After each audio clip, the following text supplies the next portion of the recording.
Hello, everyone. Welcome back to day 2 of the Kalicube Summit. My name is Bob Gentle, and at this point, I have to really work hard not to fall into my regular podcast introduction because it's automatic.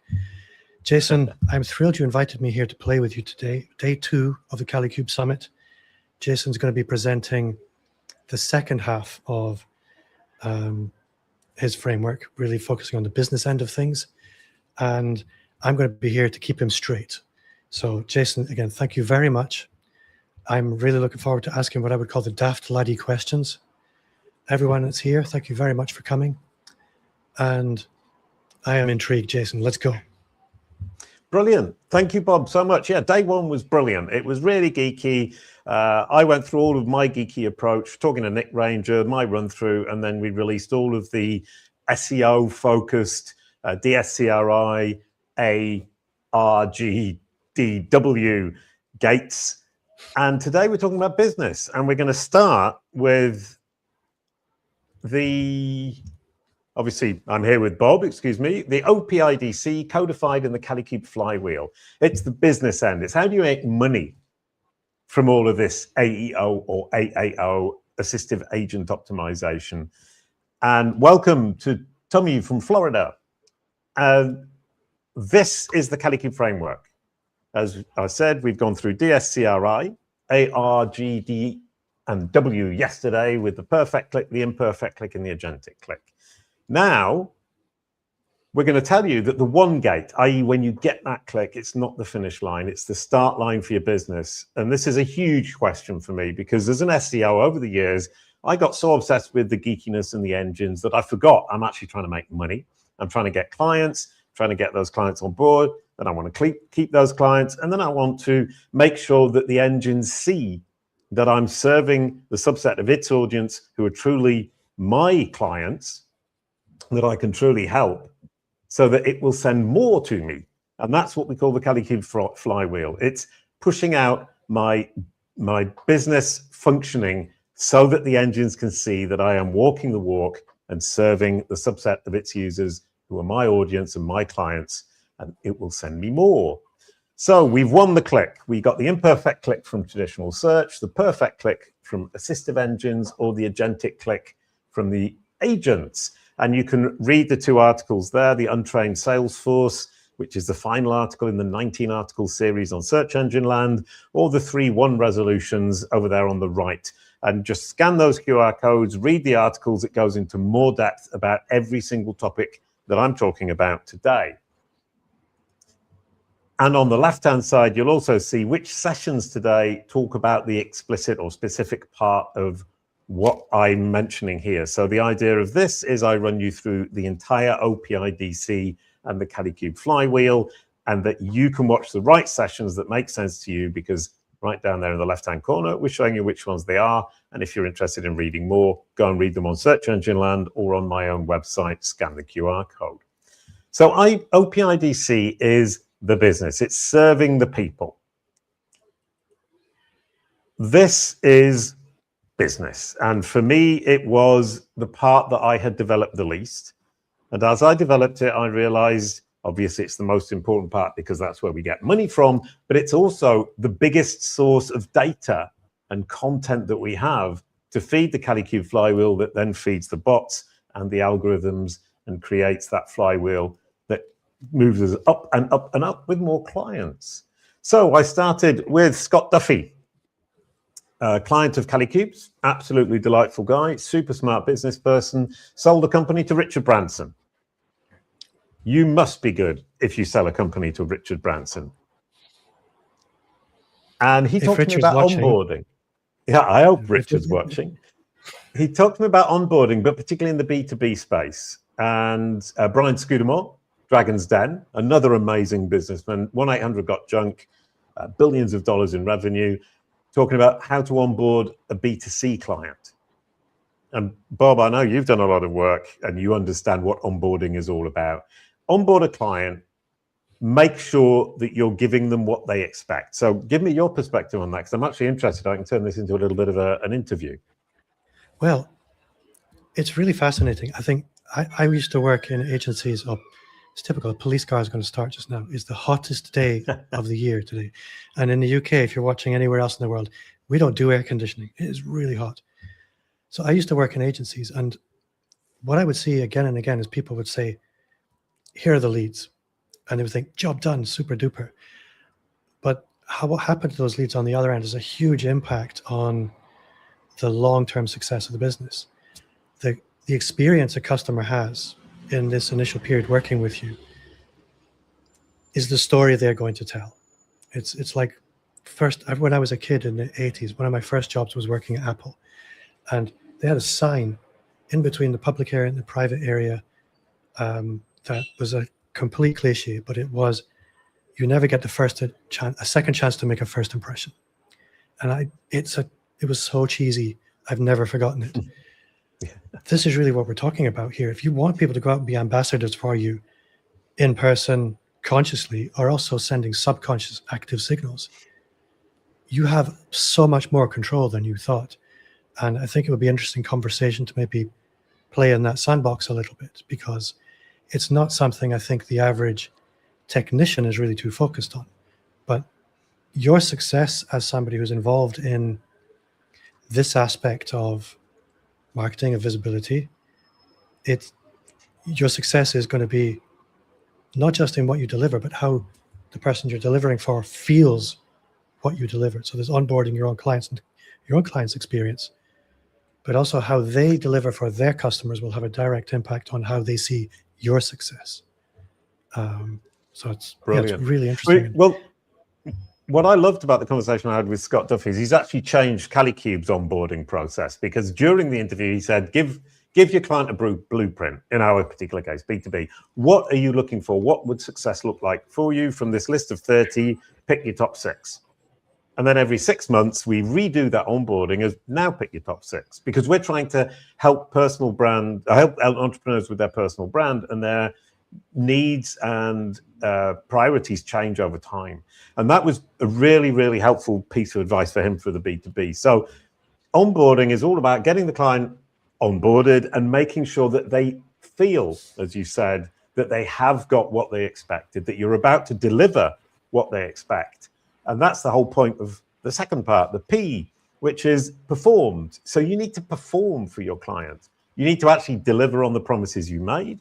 You've now onboarded them, and you need to do and potentially over-deliver. And Brian, in his conversation, talks about the fact that when his team turn up, 1-800 got junk, we'll take your junk away.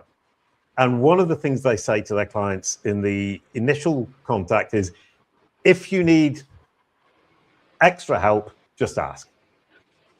And so if somebody says, oh, by the way, I've got a sofa in my basement that I need to take out and put into the living room, could you do it? His team will go down and do it. And he's saying, be there, helpful.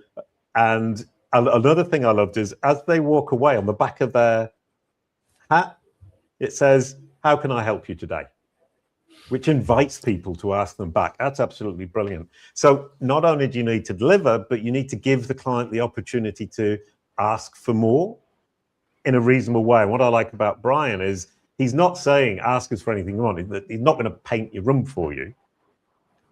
And people are reasonable. People don't ask for too much in his particular case. And it's worked incredibly well for him. He has 4 or 5 incredibly successful home services companies now. But once again, as you said, Bob, this is all the kind of thing, the feeling that people get. And it's what's going to create the content later on through reviews and testimonials, case studies, and people advocating for you. I think you were going to say something there about advocating. I love advocating.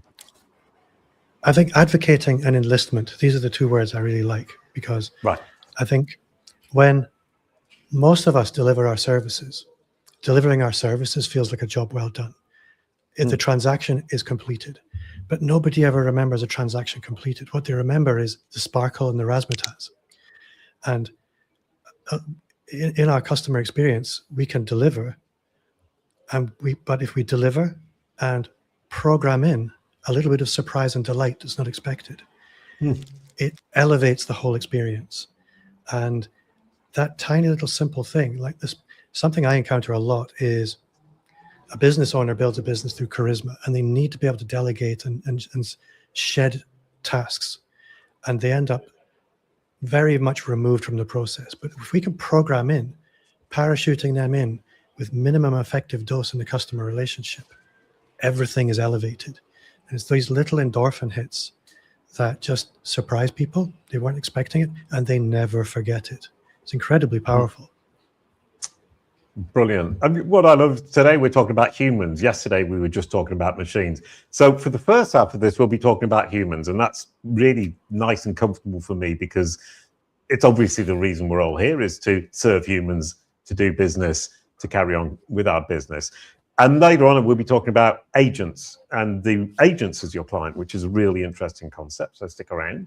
Next is integrated. And integrated for me is the idea that I make that client a regular client, somebody who either comes back to me on a regular basis or is an ongoing client who will never leave me. And Scott Duffy talks about this beautifully, and that was his blueprint idea, is every 6 months, make sure you give, in our case, the B2B client, the entrepreneur who wants to manage their personal brand, an opportunity to say, I would like to focus on ABC for the next 6 months.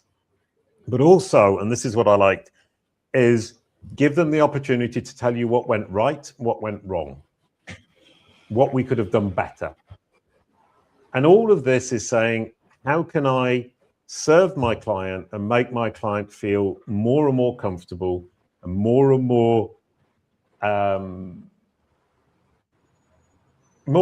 that they need me, or they want to work with me, and they want to carry on working with me, and they become a regular client for a coffee shop, for example, an ongoing client for a SaaS platform. The next is, devoted. And the idea of devoted is exactly the same thing about advocating.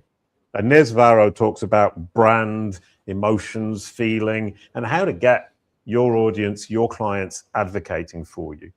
I could have actually called that A for advocating, but then it clashed with A for annotation, and it was getting really confusing for the acronym. So I ended up with OPIDC, which is actually quite terrible. But there you go. OPIDC, it's so terrible, it's memorable. What do you think, Bob? The problem with acronyms is they're always a little bit arbitrary unless they're completely inspired. But they are very useful in order to be able to navigate information in a structured way. With the people coming back to you, I was really interested there because in my sort of leaders and sort of very high-end coaches and advisors and people like that, and one of the things that I often experience is they tell me what they sell. They sell a program, and this program starts and then it finishes in 6 months' time. My question is always, why does it finish in 6 months' time? Who decided that? Right.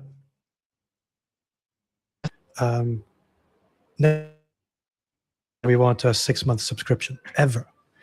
And I think finding ways to build in this continuation, the assumption of continuation, has actually a big psychological effect. That if people assume, and it's been implied and inferred through all your communication, that there's going to be a continuation of the relationship, statistically has a big impact.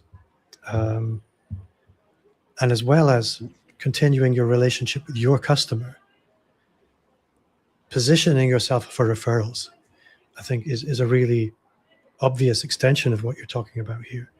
That how recently did I experience you, and ultimately do you matter to me? And this comes back to the surprise and delight. If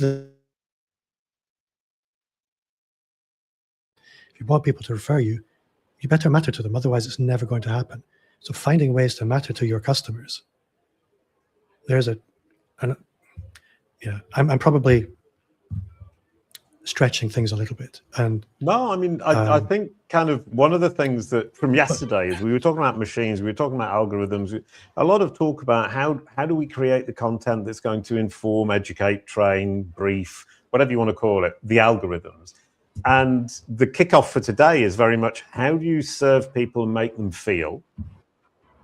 How do you make them feel, particularly that you are a great solution, that you have delivered on your promises? And that's the key to the whole thing, because this OPIDC over there on the right, and the reason we've put it over on the right and vertical is it's a very separate job, and it's actually your business. And later on, we're talking about why agential AI and assistive agents are now meaning that you're going to have to rethink your business to a certain extent, whoever you are. Not today.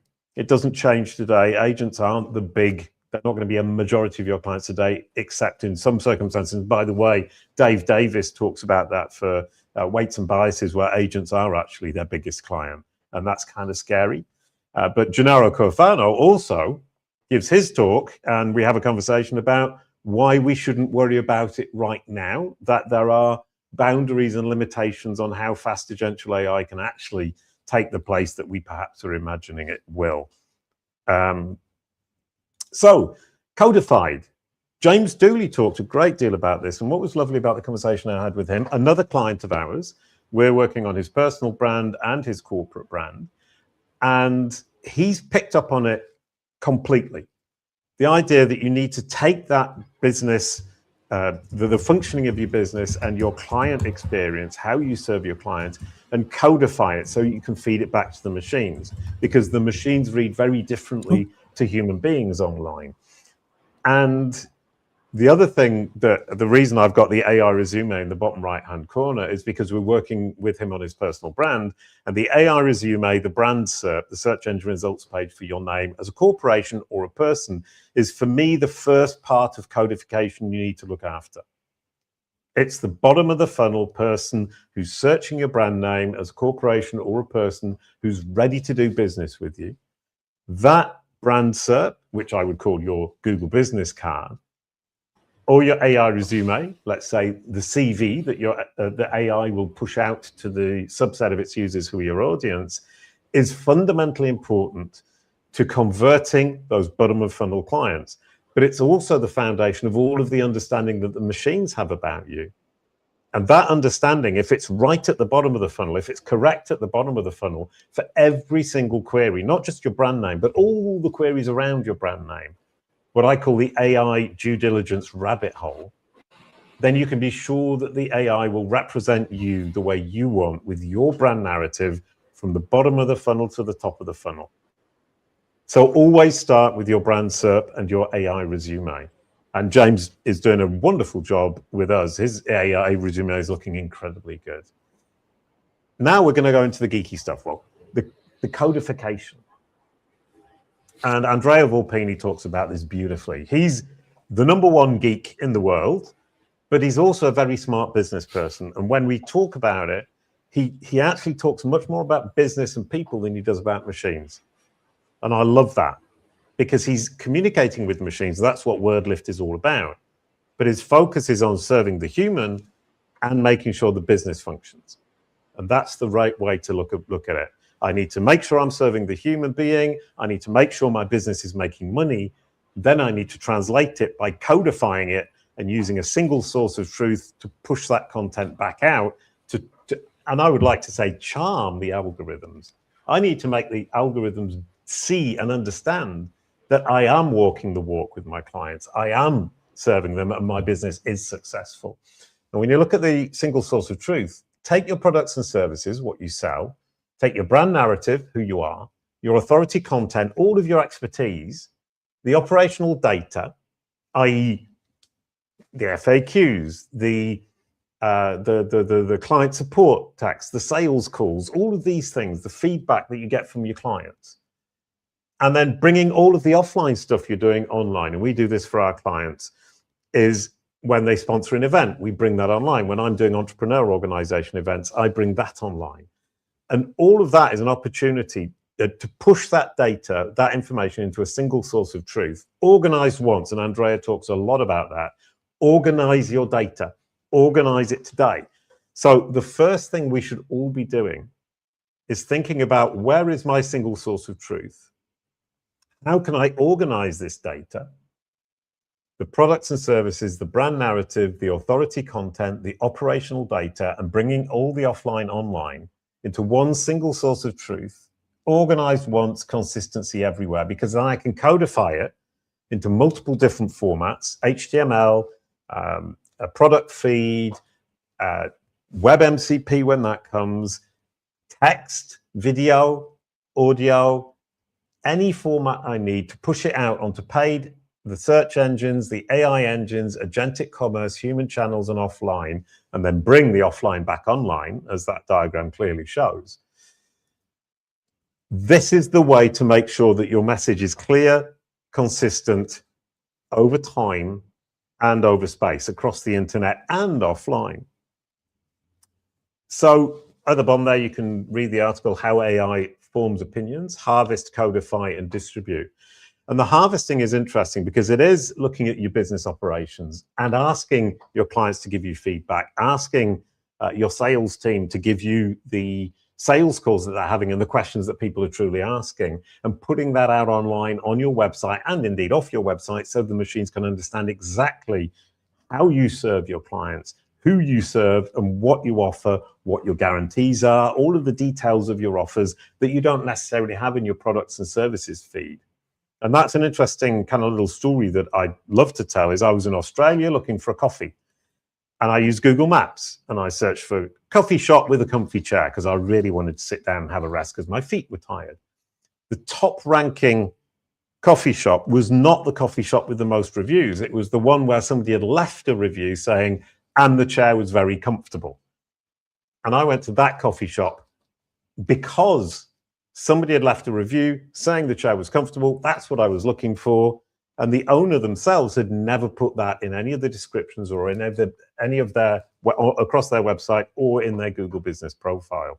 So it's super important to remember that there's a lot of information that's visible to you, that's clear to your users or your audience, that you can push out onto the web in all of the granular detail to make sure that the machines understand everything about you and all of the different circumstances in which they can deliver you to the subset of their users who your audience, where you can truly help them. And one other point about authority content, your expertise, when you're writing blog articles, that's what people focus on. What I see is a lot of people writing blog articles, pushing out their expertise, and that particular chunk of data is by far the biggest. Or it's bigger than perhaps it should be. My advice to you today is take a step back and look at how much authority content you're publishing, and perhaps think about putting some of those resources into pulling your operational data into a format that you can then share online with the engines. So moving on to our friend Scott Duffy again, the Kalicube Flywheel.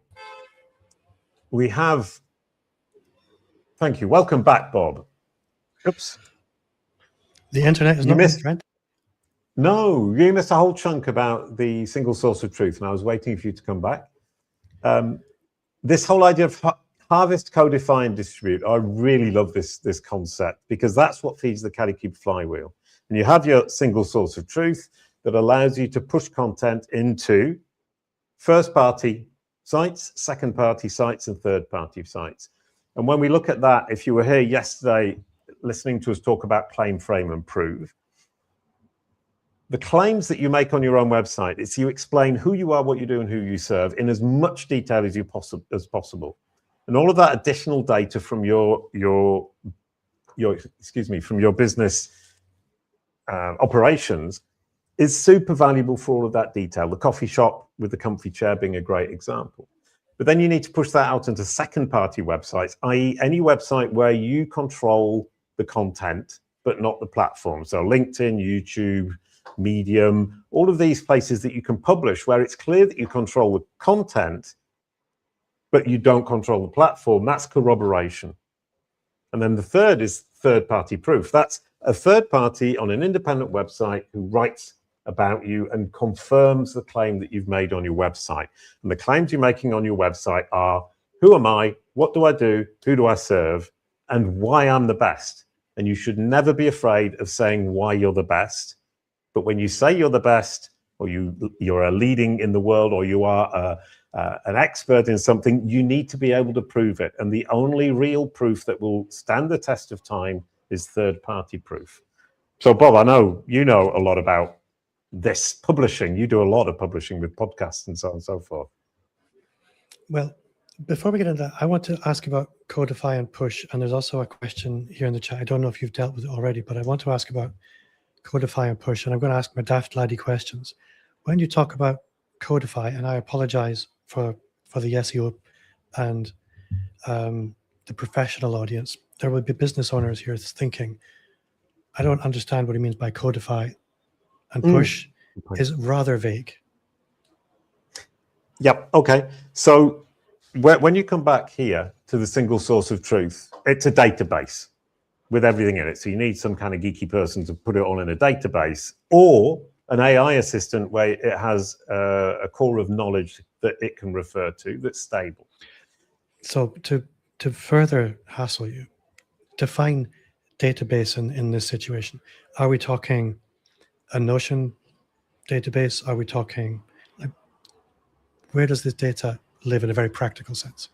Right. Well, if you've got, for example, WordPress, the pages from WordPress, everything that's in WordPress comes from a database. So the data is centralized within that database, and that would potentially be your starting point. And I mean, WordPress would be a great example of saying, put all of your client reviews, all of your FAQs, all of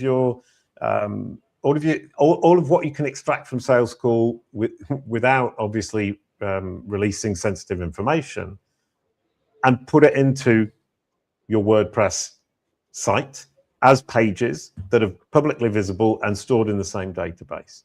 And what the database is able to do is push out that content as text, push out the content as video, but also create the HTML behind it that structures it so that the web browser can read it and the crawlers can grab hold of it. It can push it out as schema markup. And WordPress is now increasingly MCP friendly, and MCP is the way that we can communicate with agents and engines. And Web MCP will be the next step. Most people believe, because you have Google behind it, you have Bing behind it, and it's W3C. And Casper from Google talks about that quite a lot in my conversation later on today. Is that clear? So when you say push, what you're really talking about is it's available in a structured container for Yes. for whatever the platforms wanted to do with it. Yeah, exactly. And Perfect. Sorry, really important point is that you're pushing it out to the engines through your website, through your digital footprint. You're also using it for LinkedIn, YouTube, social media PR, i.e. you should be creating your content from that central single source of truth. Or, ideally, this is what you would be doing. And then you would be creating your offline content from that as well. So what we do at Kalicube Pro is we have a huge database, 25 billion data points, and we put all of Kalicube's data into it so that everything we produce is always consistent and clear and corresponds to exactly what we're trying to say. And the Kalicube Pro algorithms on top of that for our clients and for ourselves take into account all of this information to understand what needs to be written, what the context is and where it's going. And somebody asked that 3 to 6 months is a long time to wait for results. And that's an interesting question, because we were talking about this yesterday, of the multiple speeds that the engines digest. And if you, for the truly fundamental improvements in your performance in search, assistive, and agential engines, you need to wait 3, 6, maybe 9 months. But because all of these engines use the search index and search engines, you will see results very quickly. So you will see superficial results within weeks, well, within days or weeks. But you will see foundational, fundamental results in 6 months to a year. And what it's really important to remember is it's not because your content is coming up as a cited source within ChatGPT or AI mode or another assistive engine that the job is done. It's not until these engines can cite your brand off the top of their head as the best in market without using the search index behind it that you're actually in a really good position and you're winning the game. So can I very quickly ask, because I've met a million marketers who get frowny about AI generated content. Right. What you're really talking about here is having a database that really, really has the DNA already composed. As human beings, we can't really reference and extrapolate and cover the landscape with enough of a diverse content footprint the way an LLM could. And there is an argument here that using an LLM to generate content will get you your results more effectively and efficiently. Am I understanding that properly? Yeah, I love that question because it really makes a lot of advocating? sense. No, it clarifies something really, really important, is that it isn't because it's created by AI that your content is bad. And that idea is completely false. And even Google don't say that.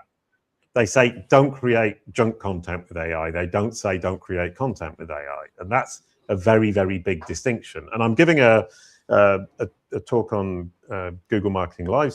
And Google Marketing Live, part of the talk I give is exactly that. If your single source of truth knows your business inside out, it's much better than you are at extracting all the right pieces of information to be using. When it spits out the content and you just think, okay, I'll just publish that, it's fine. I would suggest that that is okay because it's understood your business and it's probably writing okay. And it's fine for the engines, but is it fine for your users? Because the user will read it and think, oh, that reads like AI, and then they won't be happy. So I would suggest to you, and here's a rule of thumb, is what your AI spits out is going to be at best 80%. It will be 100% perfect for the AI engines, but 40% for humans. You need to put that 20% in that brings it away from the pure machine and towards the human, so that the human reading it is happy and convinced. I think this is a conversation I have a lot. When I tell people that I use AI as part of my content workflow, I get, really, Bob? The way I've cultivated AI knows what I care about. It knows what I'm passionate about. It knows my customer. It knows very clearly how I communicate. And it does a wonderful job, but it doesn't add the pop and the sparkle and the little bits of flair. It's getting better and better at it. But for me, that's a huge relief to hear that that's valid. That's not causing a problem. Yep. Yeah. And the guys at WordLift, Andrea Volpini from a few slides ago with that single source of truth, their speciality is taking product pages on e-commerce sites and creating content on the fly. That is exactly this, 90% right. It covers all of the bases in terms of what needs to be said. And then you put a human in the loop to correct it, and you're fine.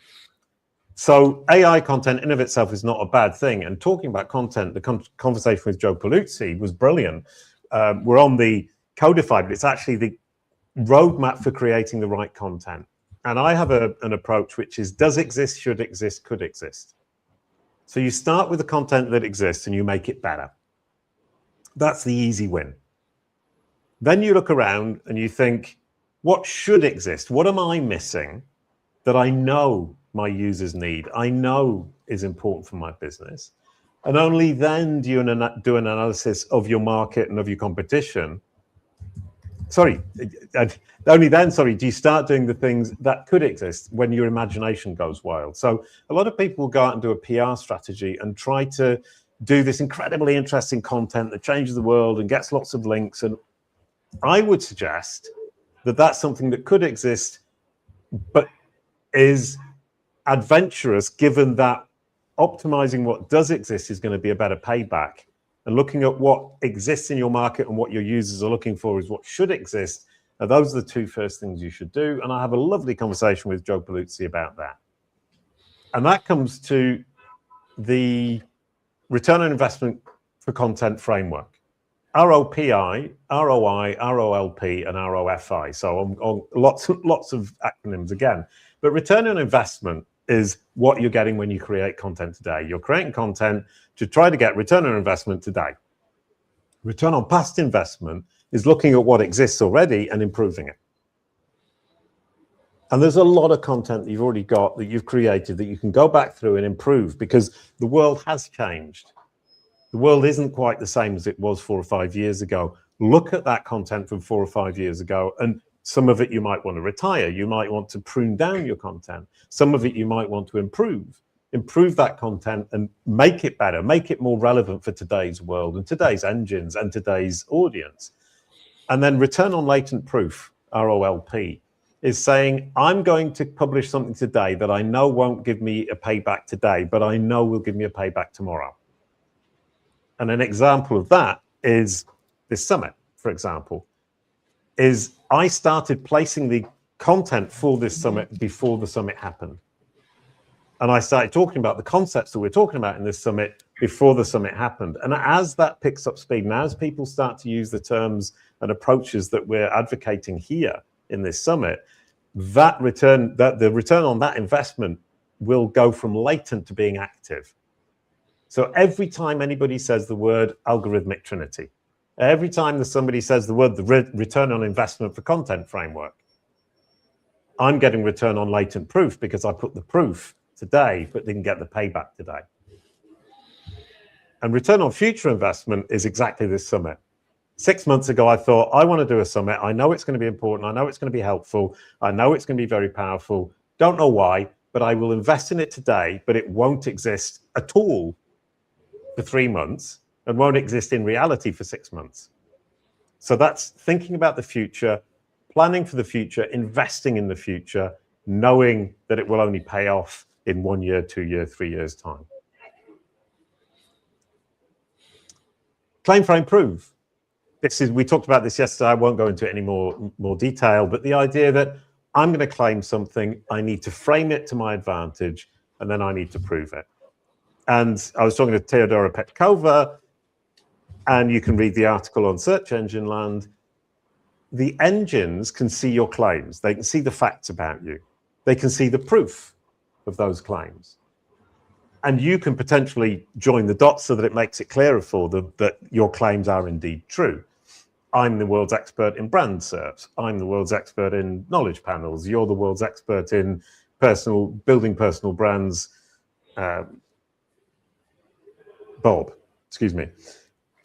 But the framing is really important. The machine has no reason to frame it. It's the therefore. I'm the world's expert in brand SERPs and the world's expert in knowledge panels. Therefore, you should hire me to look after your personal brand for bottom of funnel searches when somebody's researching you or do due diligence. It's the therefore. Why does it matter that the machines won't do? Not because they can't, but because they have no skin in the game. They've got no reason to do it. And that framing gap is the hugely powerful part of your content strategy that you're probably not doing. Can I ask a question here? You can. The claiming aspect. If I were to start creating content, and again, I'm taking what you said literally, that may not be what you intended, but I think that's why this is an important question. If I were to start creating content that declared, I'm the world's expert in helping leaders build personal brands and then convert that into value for themselves, the modest, non-narcissistic aspect of me is thinking, you can't do that. We're kind of trained to, you don't want to show off, you don't want to be too bold, you don't want to claim to be the best. That's rather arrogant.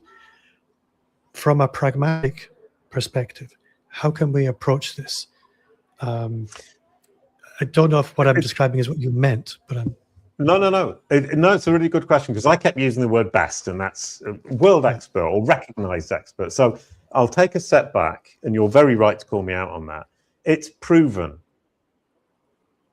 Recognized expert. AI will say recognized expert. It will say proven theories or widely adopted approach, widely adopted methodology, industry standard.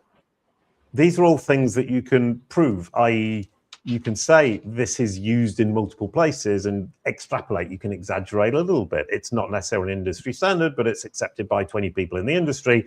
20 people, that's already quite a lot. And the idea of being, sorry, the word best, probably a good idea to avoid it. Leading is okay. One of the leading, an expert, a recognized expert, a thought leader in. All of these things are not very far off best, but they're provable to a certain extent. And the point about proof, and I had this conversation yesterday with Nick Ranger a little bit, is you don't have to prove it absolutely. You have to have weight of evidence in your favor. So you make a statement, you frame it to your advantage, and then you make sure that the proof, which is the weight of evidence that you can point to, is in your favor and makes it a reasonable thing for a machine and a human being to believe.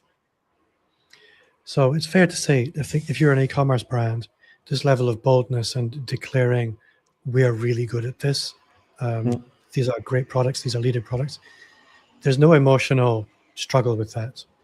If you're a company that delivers products and services, again, your identity is not really tied to it, so you're not going to feel it as an emotional reaction to it.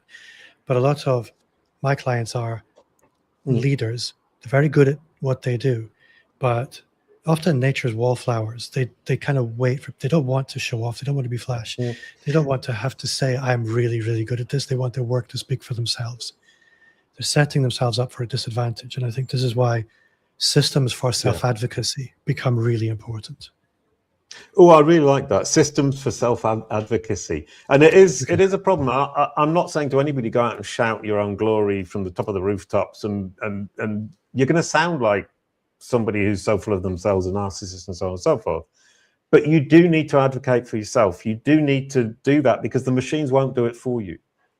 The machines have no reason to understand or to see or to glorify you. You need to feed them this information. And to what extent you're willing to push the boundaries is completely up to you. And it's absolutely comes down to you. But I would argue, push the boundaries as far as the proof will let you. So evaluate your proof before you start framing. Look at your claim, look at what you are, what you say you are. Look at how much you're going to frame it to be leading, thought leader, innovative, whatever the term might be, and make sure that you have the proof for it before you push it out there. Sorry, go ahead. Well, what I was going to say is in your work as well, start with the end in mind. If you know proof is going to be your problem or your barrier, begin investing in it. Because what I love about this is none of this is actually terribly complicated or technical. There's also obviously that layer to it, but finding ways to demonstrate your authority and your competence just requires you to make a little list of things that you can do and actually get on and do them. There's two things. There's a really good point there. Is number one is a lot of the proof exists. So if we go back to does exist here, use that. Should exist. I can look at it and say, well, that should exist, therefore, because I need that to prove it. And then you can look at this and say, well, does exist return on past investment? I can leverage proof that exists. I can invest today in proof that I need to place today. PR campaign, going on a podcast, getting an article written about you, getting a case study written about you by a company of whom you're a client. Return on latent proof and return on future investment are the big ones where you're saying, I know I will need this proof in a year's time. I will place it now because the temporal nature of it, it was placed today. That proof has more value in a year than it does if you place it in a year's time. The temporal nature of information that's on the web is incredibly important. So return on future investment, and the reason I put it down there at the bottom is it's risky. It's an investment, something that may never pay off, but it does pay off incredibly well when you do it right. And that proof idea is saying, I know I will need proof for this in a year's time. I will now invest in that, knowing that it will have zero return until that proof comes into play in a year's time. I have a perspective on that, if I may. Oh, go ahead. So, a lot of the things you're talking about here, they're like any other investment. Feels like a waste of time until compound interest starts to kick in. But along the way, you can get lucky, and you do get lucky. Yeah.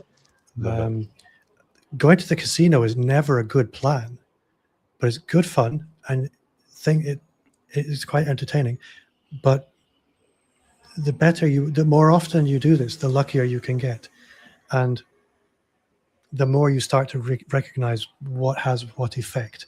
So the investment in these activities are greater than the sum of their parts. And I was going to say there's the human component as well. I've been investing in activities like this, part of which is being really gratuitous in my use of testimonials. And somebody booked a call with me the other day, someone off the TV that everyone will recognize, and I was delighted. I asked her how she found me, and she said she thinks it was ChatGPT, but then she came to LinkedIn and she checked me out, and then she came through to my website, and there were all these video testimonials. But the video testimonials were for the long game. So the long game played the short game. Right. And I've been very pleasantly surprised, and part of the reason that I've developed this approach to return on past investment, return on latent proof, return on investment, is because I gave talks in France 10 years ago talking about brand authority. And now I can leverage that, saying I was actually talking about brand authority, entity homes. I was talking about Darwinism search 10 years ago. I was talking about Google is your business card 10 years ago. And that's work that I did, investment that I made that did not pay off at the time. And now it's paying off big time. And that's really, really, really exciting. So I think it's important to remember that the things you're investing in today hopefully pay off today, but sometimes they will pay off tomorrow, as yours did and mine did. And sometimes you can plan for them to pay off tomorrow. And as you say, sometimes you can luck in and they'll pay off today when you expected them to pay off tomorrow. Yeah. So there's a couple of questions. Who are there? Sorry, go ahead. So Jason asked, how does the, not you obviously, how does the AI engine know that the proof is valid and credible? The grounding has some opinions on what counts if we're talking third party.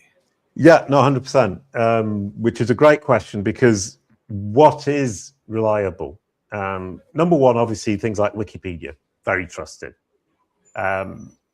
Within any individual industry, there are going to be trusted sources. And at Kalicube Pro, that's what we do with our databases. We figure out within an industry what the trusted sources are. And my example that I like is the Poodle Parlor of Paris. If I'm a poodle parlor in Paris, the Poodle Parlor of Paris Association is hugely authoritative. And I would argue that that is more authoritative than the New York Times, because the New York Times isn't in Paris. And that authoritativeness and trustworthiness depends on the entity, depends on the market. And there is no absolute way of figuring out what is going to be authoritative, but we've got the data and the algorithms to do that. The other thing is, don't rely on one piece of proof. One piece of proof is never enough. Rule of thumb, 3. And they need to be relevant. They need to be, I mean, I would say if you trust them as a human being, the algorithms probably trust them too. If you go to the website of a brand and it's covered in ads and it's got pop-ups and it's got lots of bells and whistles all over it, and you can't read. So the article, I've seen this, it's article split into chunks and you have to click on next each time, and each time there's an ad come up. That's obviously not trustworthy. So human judgment is often a very good way to see whether or not it is going to be a trustworthy source. And the thing about grounding, and it's a really interesting point, is Krishna Maydevan from Bing was talking about it yesterday, is grounding is all about taking whatever it is, 100 pages, 200, passages, and evaluating what the truth looks like. So it's not saying I'm going to compare 3 or 4 and decide. It's saying I'm going to take 100 opinions on this and figure out what the average opinion is and whether or not this is a real answer that I can give. So for absolute proof for a knowledge graph or an LLM to use it in the training data, you're looking at 3 or 4, more if you can. If you're looking for grounding, then the only problem you have is if you're saying something that's outside of what people would usually say, and you're being perceived to be wrong, at which point grounding isn't your best friend, because grounding is always going to find you to be wrong if you're saying something completely new. So Darwin with the origin of species, grounding, when he released his on the origin of species, grounding would have called him out as being wrong all the time and never cited him. So completely new ideas, you have a certain number of problems. So brilliant. Is there another question? There is. I think I would sum that up with diversify your portfolio and always be investing. Oh, Bob, you're so wise. Thank you. I get paid for making things come across very quickly. Is building in public and showing failure and recovery from failure a good approach? I have an opinion on this, but you go. No, I'll give you my opinion. So building in public is really risky because with John Alderson, we were talking about this, is when you make a mistake, it sticks around and the AI will remember. So building in public and getting it wrong from an AI perspective is actually quite risky. But if you build in public and rectify it and are seen to have corrected a problem, it's much like a review. If somebody gives you a 1-star review and then you answer that review and you get the client back on board and then they go back and change that client review to 5 stars, that's a hugely positive signal. So I would argue, yes and no, be careful, don't take huge risks, but definitely I would say take risks because that's the kind of person I am. And it's one of the reasons my team are very glad that we now have a professional COO looking after the company, because I tend to leap in with new ideas. And Gemma, the COO, is much, much more pragmatic. Go ahead, Bob. Well, I think the building in public, what I would take from what you were saying is don't half-ass it and don't stop when things go wrong, because that's where the AI story is going to stop. That's what it's going to remember. And also, I think this is a long-term investment we're talking about. But when we think about things like enlistment and social signals and having people talking about what you're doing, all of this diversified portfolio of conversation and sentiment is something you can't accomplish without spending a rather lot of money if you just suddenly show up one day and you want everyone to talk about you. So it is a great way of building community around your business. And that community, I think, can fan the flames of a lot of these things that we're talking about today. Yeah, I mean, standing out from the crowd is something that creates buzz and noise and debate, not necessarily agreement. And I think that's also part of it is, are you willing to stick your neck out? And personally, I am, but I can also understand that somebody says, well, I want to build slowly and make sure that I'm moving up step by step. And I think it depends a lot on, I mean, as a business leader, what my appetite for risk is. And as an employee of somebody working in a company, what the company's approach is. And Gemma pointed out to me the other day, we were talking about the company values, and she asked me what they were, and I gave her a list, and she just looked at me and said, no, they're your values. We actually have to ask the rest of the team, and we have to figure out what the company's values are, because that's not the same thing. Because one of mine was jump in and give it a go. And she was saying, no, nobody else on the team likes that. Well, I think this is where the character of, because building public is something that's generally character driven. And if that's not your character, it's going to be very difficult to sustain. It's going to be very difficult to enjoy. And you're just going to half-ass it. If it's genuinely where your energy is, then you're investing your energy in something that's going to be productive. But a lot of... Adrian is now regretting asking this question because it's turned into a whole debate. But he does say afterwards about pointing fingers. And I think that's interesting. Is it, once again, how willing are you or happy are you or comfortable are you if people are pointing fingers at you in public? Once again, very, very much personal. There's some people who absolutely don't care. Maybe some people who love it. They love the debate. My sister's partner absolutely loves a good argument online, and absolutely loves to have the whole kind of finger pointing and arguments. And you know, I personally don't, but I do like. Go ahead, sorry. So I was speaking to a guy this morning, and his company installs resin driveways. So it's not just stone, but it's almost like concrete, but it's made from resin and an aggregate. And he said he loves doing commercial work where he's working on big projects because they feel far less risky than doing something in somebody's home, because people are so much more emotional about their home.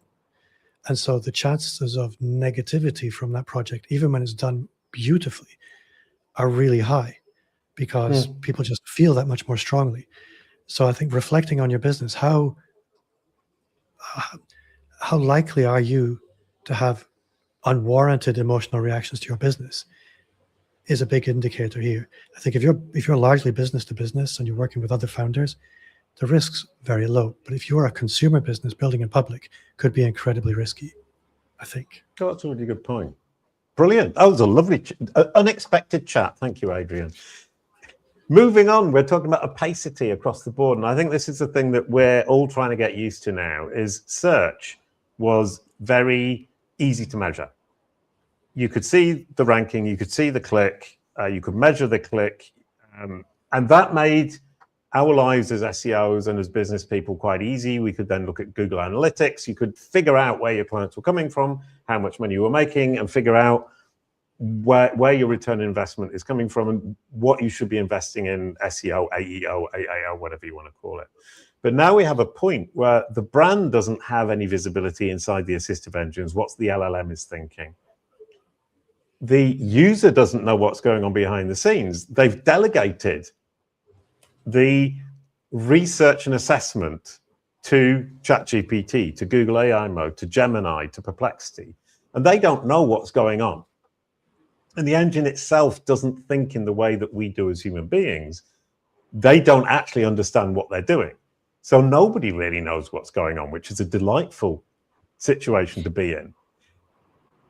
And the other point is that brands had limited, so some visibility in search engines, less in assistive engines, and even less in assistive agents in the funnel itself, which means that we have a problem of how do we measure it?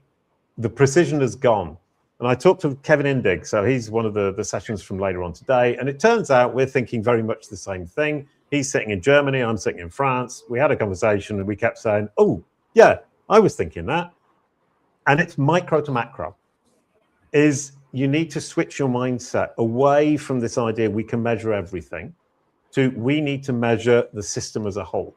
And I come from an economics background. So microeconomics is I've got a corner shop and I can track every single thing I sell, every cent that I get in my till, all of the money, all of the stock, everything.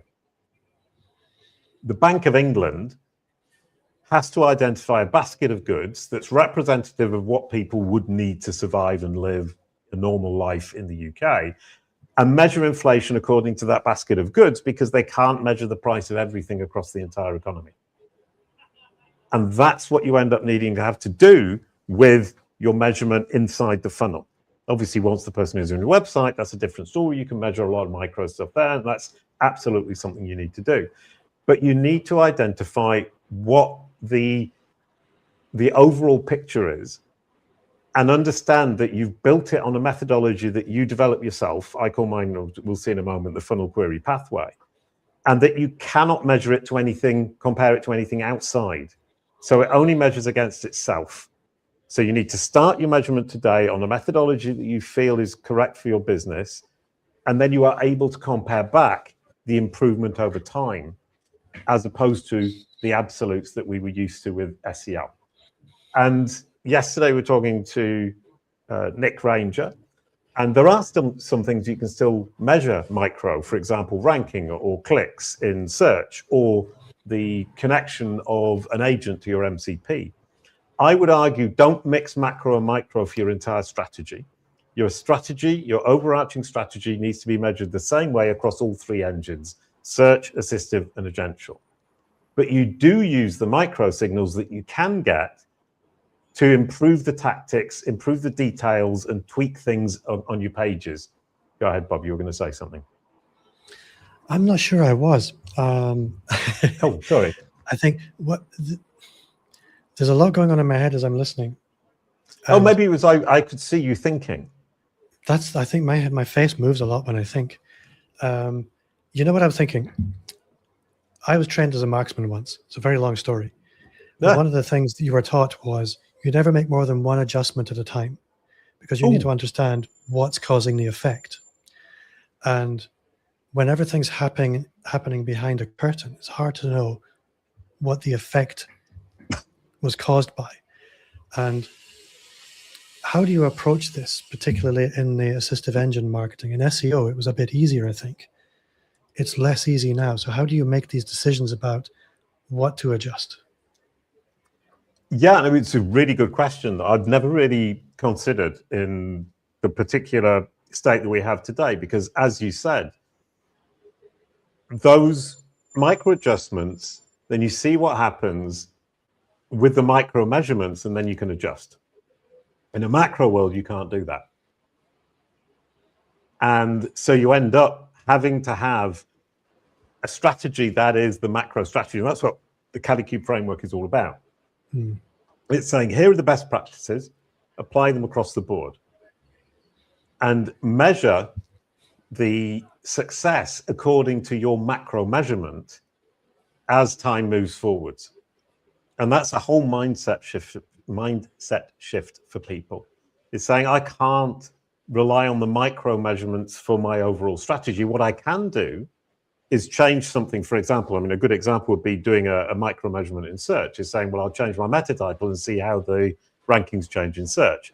But that doesn't tell you what's happening in the LLM. It doesn't tell you what's happening in the knowledge graph. It doesn't tell you what's happening across the algorithmic trinity. And if you didn't watch it yesterday, go back and watch it. I talk a lot about the algorithmic trinity. The LLM is intelligence, the search engine is information, and the knowledge graph is verification or validation. So the LLM is having the conversation. The search engine is getting the information that the LLM doesn't have. And the knowledge graph is there for the fact checking to make sure that it doesn't say anything stupid. And the problem you have is you can measure the search, you can measure the search results. You can't measure what's inside an LLM. And it's you can't measure much of what's inside a knowledge graph. So you need to make sure that your strategy is macro, even though you still have micro signals. And this is the funnel query pathway. I was talking about it to Neil Murty from Google. He and I have been talking a lot about measurement. And what I find surprising is he works at Google on measurement day in, day out. And Google is thinking, how do we measure this now? How can we help users, the brands measure all of this stuff? And I'm talking about the funnel query pathway. So it starts with, what is the ideal pre-conversion branded query for your ICP? And your ICP is a cohort and intent combination. So your cohort is a group of people who act in a similar way, given a similar stimulus.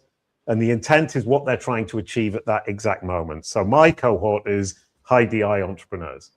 And their intent when they come to me is, I want a better brand SERP. I want a better result in AI. Or I have a bad piece of news that I want to get rid of that's being shown. Or I want to become a thought leader. Those are different intents, but the cohort is the same. So I need to identify what the exact question is that they would ask at the bottom of the funnel with my brand name in it that would convert. Then I figure out what the middle of the funnel queries are that would lead naturally to that query. And then I figure out what the top of the funnel queries are that would lead to the middle of the funnel queries that lead to the bottom of the funnel queries. And with Neil, we were discussing it, and he pointed out it's not a keyword tool because people are having conversations. It's what are your audience, your users, saying to you on your sales calls, in your support tickets? What does market research within your market tell you? And that's where you need to make sure that your macro methodology is founded, i.e. you're using a systematized approach like this. I'm not saying everybody should use the funnel query pathway, but you identify exactly, you define exactly how you're going to identify the queries, figure out what those queries are.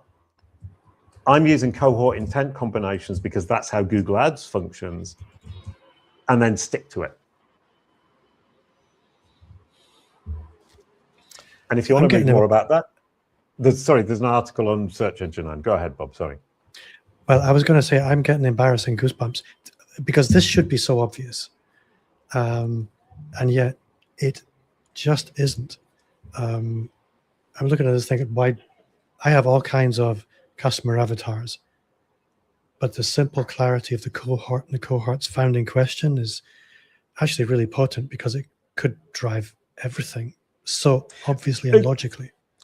No, sorry, and it's lovely you should say that, because I spent days digging into this, and every time I thought about it, I thought, now I understand my cohort intent ideal client better. And I find with the clients that we have at Kalicube, when we say to them, we're going to build you the funnel query pathway, here's our suggestion. We have an agent that spits these out according to the brand, the market, the persona of the brand we've got. The conversations are actually pretty detailed, and they're really insightful. And all of a sudden at the end, people say, oh, now I understand who my clients are, what my ICP is, what the cohort is, what the intent is, and why they come to me, and what they're thinking when they come to me. And it's quite similar to when we look at schema markup, is another example. We were talking about that yesterday. Is the value of schema markup is actually, obviously, it's supporting evidence for the information that's on the web page, because it's in a format machines can natively digest. But the really interesting part is the conversation you have with the client, saying, what are your entities? How do they all fit together? What are the attributes, and how do we express that?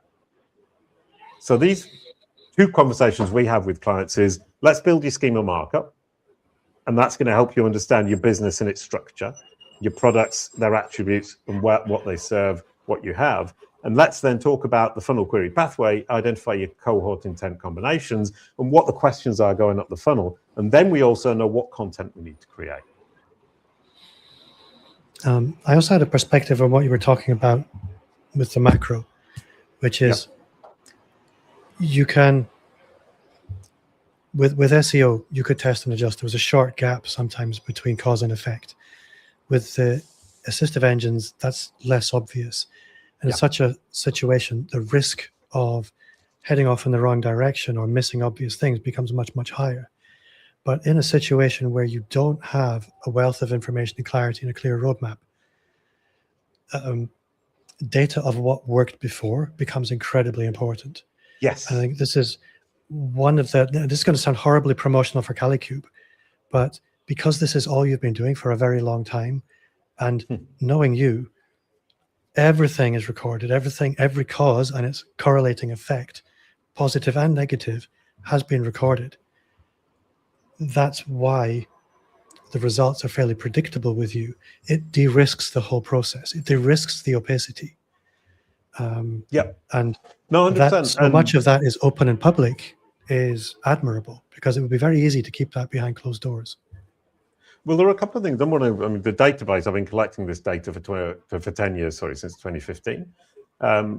And the fact that we can identify patterns and we can see why things are happening, and we track LLMs, knowledge graphs, and search engines is a huge, huge advantage. And it does allow us to build these funnel query pathways in a meaningful manner. And it does allow us to identify what content needs to be created in order to move the perspective of the machines. And I think that's an interesting point about what we do, is all of this is, how do you change the perspective of the machine?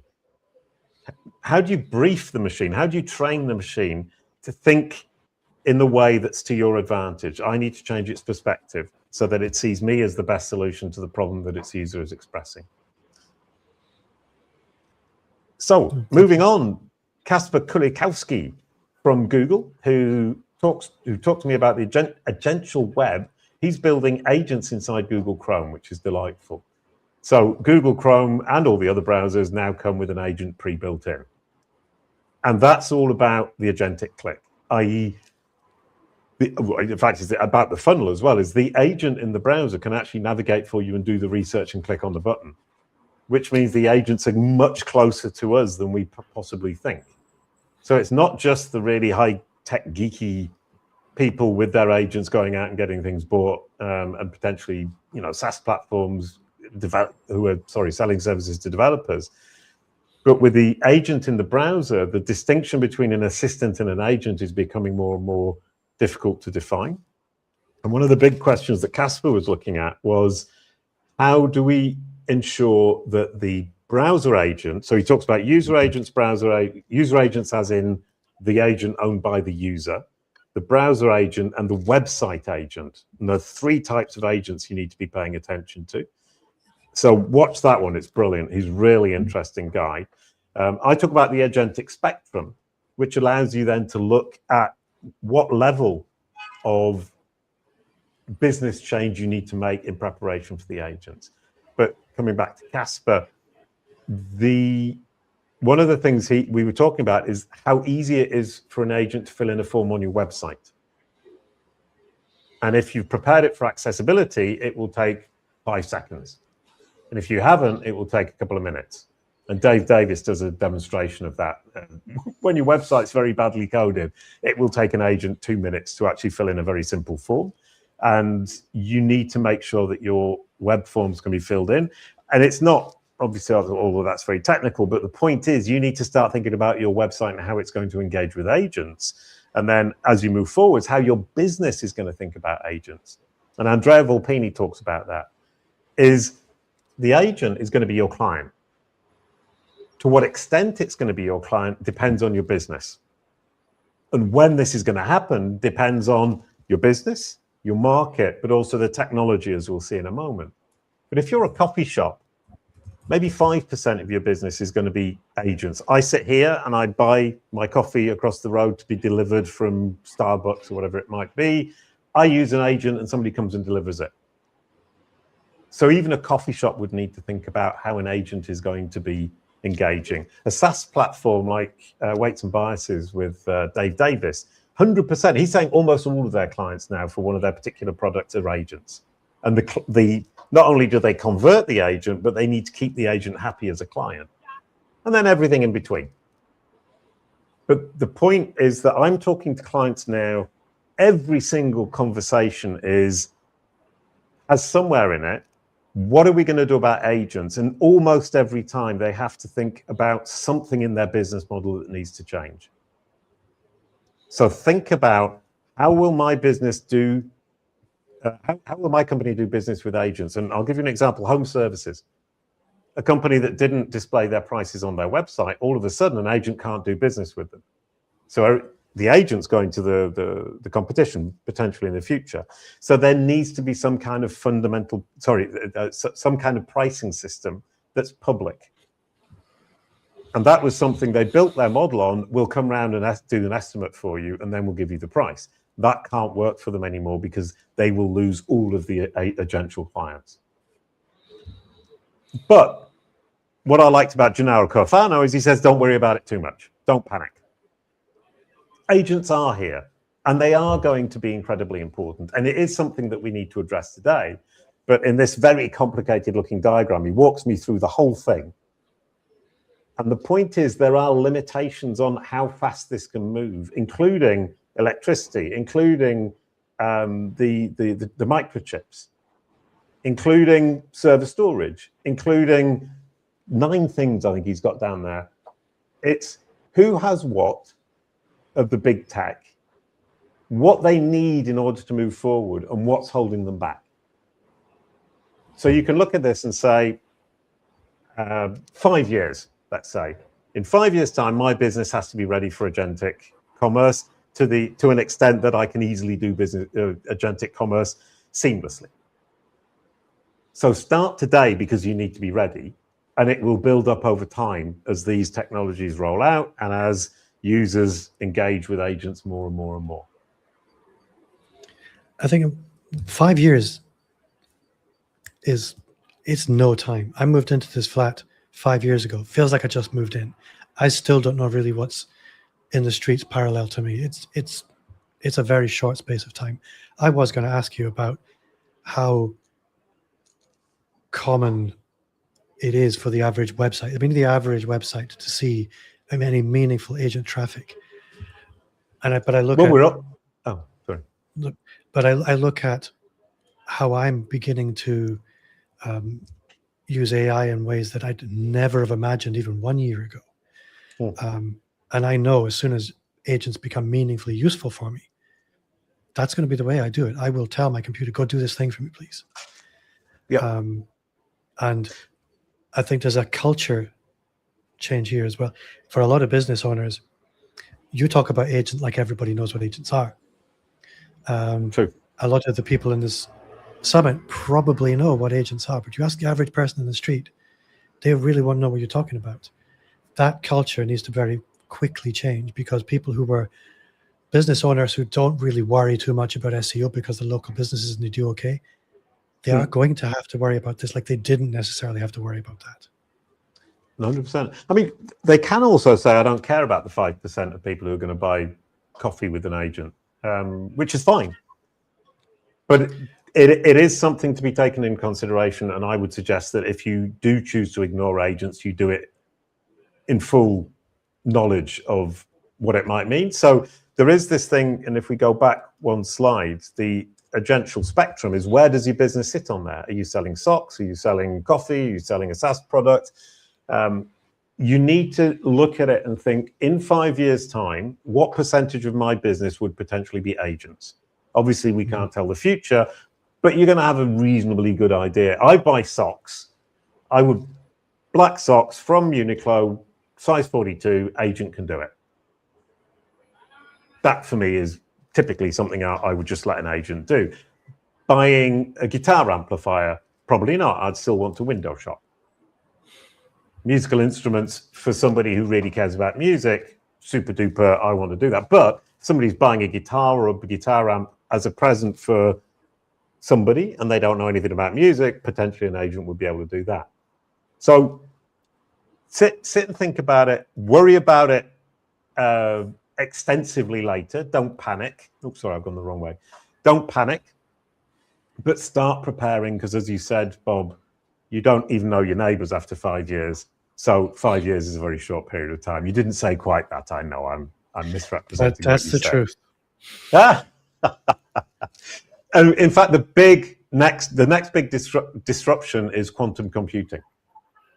And that's quite a long way down the line. It's maybe 5 years down the line. Gennaro Cofano told me that, and Fabrice Cannell from Bing told me that. Is right now, it feels like everything's changing very, very fast, and it is. The launch of ChatGPT and LLMs was a huge disruption. The next one is quantum computing, and that's not for tomorrow. When quantum computing happens, a lot of these barriers that Gennaro walks us through will disappear. That's when we can start to panic. Now, Dennis Yu, talking about EO, GEO, AAO, SEO in new clothes is his perspective of it. We'll see in a moment quite how I see it. It's almost exactly the same. But I think the point that Dennis and I were making on our conversation is that search mode, assistive mode, and agential mode will coexist and will continue to coexisting.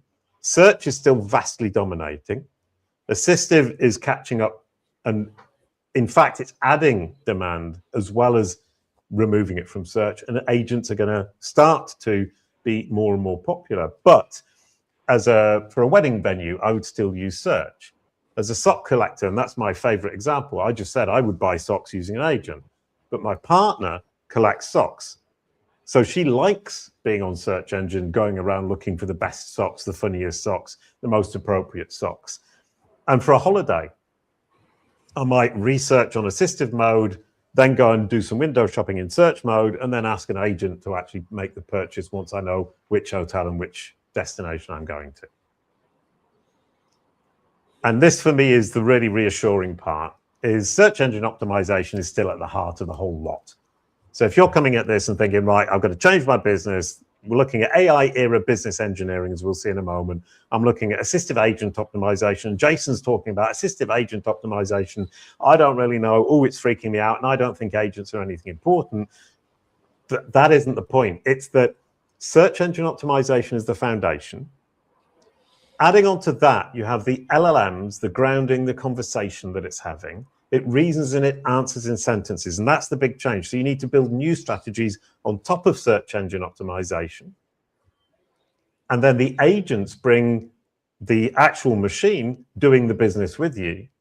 It adds MCP, it adds an agent communicating, coming straight to your business, transacting, and becoming your client. So each one is a layer of strategies you need to add to the one before. So if you're optimizing for the agents, you're necessarily optimizing for the assistants. And if you're optimizing for the assistants, you're necessarily optimizing for the search engines. So my preference is to think big, and include everything underneath in this Russian doll kind of approach in my strategies, rather than trying to do search engine optimization and attach the other two on top of it. Does that make sense to you, Bob? It does. I think what I'm really enjoying here is the contrast between strategy and planning and execution. I think the reason this, for me, is really useful, and I think I could only imagine the entire summit for everybody else, is taking an appreciation of all of the available choices that you have, all of the opportunities, your unique situation, being able to have a broad overview of the strategic landscape, and then from that, make a plan. The strategic landscape is different for the assistive engines and the agentic stuff, but it still builds on the landscape of good old-fashioned SEO. Yeah. Yeah. But for me, it's the breathing out to, okay, what am I going to look? What's our situation? What's the market like? We need to make these strategic surveys, and then we consolidate to the plan, and we get off and execute. And I think as somebody who doesn't do this for money, feel quite empowered to understand what I would need to do if I did want to take control of this myself. I can only imagine what this feels like for the people who have been good old SEO people for a very long time. There's a lot of mythology around the AI side of things. When I see it like this, the mythology kind of comes into focus. And yeah, I think maybe the myths around the AI side of things is something to play with. But for me, this gives me a lot of clarity on how to orientate on that strategic landscape. Right. And I love the fact that you said take control. Obviously, we don't control the algorithms, but we do control our digital footprint. We do control our business. We control what we publish online. We control the digital footprint is the foundation of knowledge that all of these engines use and will continue to use. Control your digital footprint, and you have a significantly higher level of control over the engines than somebody who just sprays and hopes. I think also what I'm seeing here is, in the conversations I've been having, people think about SEO on the left hand, and then you think, oh, but we need to do something for AI. And they don't see it as a unified strategy. They see it as two separate pillars, knowing they should be connected, but they don't know how to connect them.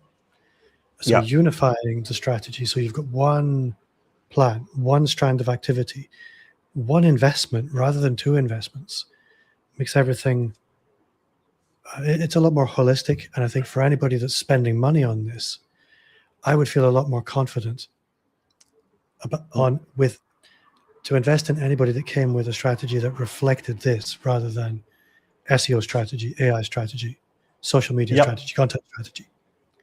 Well, yeah, and you're right. And it brings it all together, because you need to walk the walk. So your social media strategy, your PR strategy, your LinkedIn strategy, YouTube strategy, all of that offsite stuff needs to make sense. It's part of your digital footprint. And that's the key.